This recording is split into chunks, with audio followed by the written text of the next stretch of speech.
എല്ലാവർക്കും സൗഖ്യതയിലേക്ക് സ്വാഗതം. ഇന്ന് നമ്മൾ തയ്യാറാക്കുന്നത് പോത്തിറച്ചി ഉലർത്താണ്.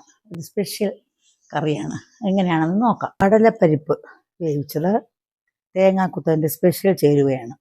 മഞ്ഞൾപ്പൊടി, പിന്നെ കുരുമുളക് പൊടി, മസാല, മുളക് പൊടി, മല്ലിപ്പൊടി, ഉപ്പ്, ഇഞ്ചി, വെളുത്തുള്ളി, ഉള്ളി, പച്ചമുളക്, ടൊമാറ്റോ, കറിവേപ്പില, കുറച്ച് ഇറച്ചി, ശക്കല മഞ്ഞൾ ഉപ്പെങ്കിലും കുറച്ചൊരു ഇടാം.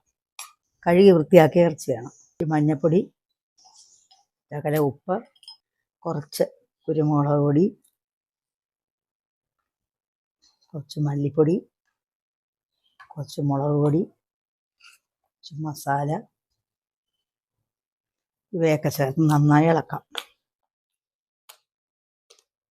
മുളക് പൊടി, മല്ലിപ്പൊടി, മസാലപ്പൊടി, കുരുമുളക് പൊടി, മഞ്ഞൾപ്പൊടി, കുറച്ച് ഉപ്പ് പുരട്ടി കുറച്ച് നേരം വെക്കണം.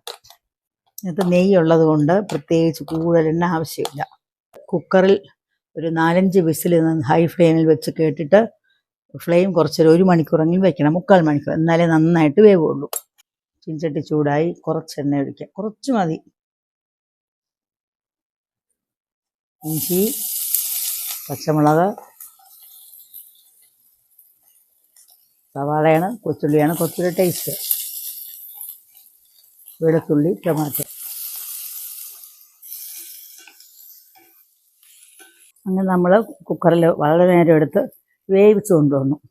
എല്ലാ മസാലയും ചെറുതായിട്ട് ചേർത്തതാണ് കുറച്ച്. ഈ മുളക്, പച്ചമുളക്, സവാള, ഇഞ്ചി, വെളുത്തുള്ളി, ടൊമാറ്റോ അത് വഴറ്റിലേക്ക് ചേർക്കുകയാണ്. കൂടുതൽ മല്ലിയിലയും കറിവേപ്പിലയും വളരെ നന്നായിട്ട് വേകണം. ഒരു സ്പെഷ്യൽ സാധനമുണ്ട്, വളരെ പണ്ട് പാചകക്കാർ ഉപയോഗിച്ചിരുന്നതാണ്. കടലപ്പരിപ്പ് വേവിച്ചത്. നമ്മുടെ സ്പെഷ്യൽ തേങ്ങാക്കൊത്ത് ടേസ്റ്റിന് വേണ്ടി സ്പെഷ്യൽ ഓട്സ് കിട്ടിയാണ് വെളിയിൽ നിന്ന്, അതൊന്ന് പിടിച്ച് ഒരു ടേസ്റ്റിന് വേണ്ടി.